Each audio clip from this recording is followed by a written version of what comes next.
Hi, this is my audience. Say hi, Mom. Hello. And then, there you go. And this is my persuasive speech. Basically, it's the title is Our Addiction to Oil and Its Effect on Our Planet and Our Global Democracy. The thesis is our addiction to oil has had adverse effects on the condition of our planet and it's a threat to democracy. The purpose of my speech is to influence people to minimize their consumption of oil and their dependence on carbon-emitting energy. In his book, Hot, Flat, and Crowded, New York Times columnist Thomas Friedman eloquently defended his claims as to why we should move from carbon-emitting energies to clean energies. Since 1750, the average temperature of the planet has risen 5 degrees Fahrenheit. Most of this increase has occurred in the past century. While this increase may not seem like much, it is enough to melt icebergs the size of states.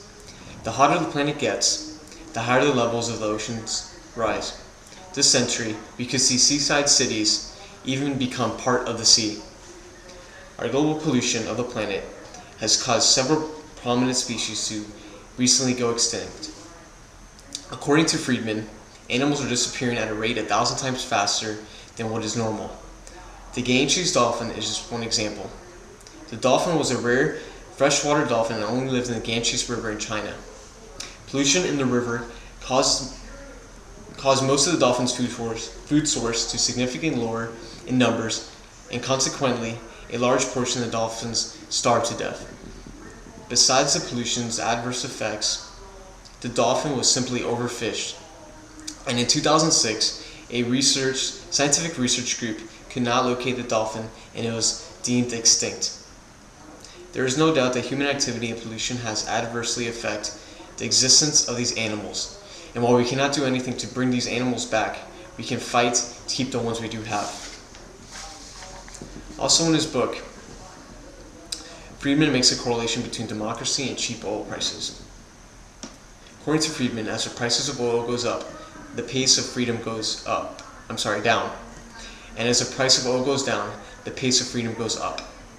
He claims that the majority of Middle Eastern countries suffer from what is referred to as the Dutch disease, which basically means nations that are rich as a result of plentiful natural resources such as oil. Saudi Arabia is one of the world's largest oil producers and the largest oil producer in the Middle East. But what most Americans do not know about Saudi Arabia is their involvement in terrorism organizations. Bahrain, a neighboring country of Saudi Arabia, is one of the most secular countries in the region and coincidentally is one of the least resource-rich countries in the Middle East. Europe should serve as a model for all Americans. During the 1970s gas shortages, Europeans began to increase gas taxes, switch to smaller cars, and improve the public transportation system. It should be noted that the Earth is our only home, and we have a responsibility to maintain our home, and not just for ourselves, but for future generations. Thanks.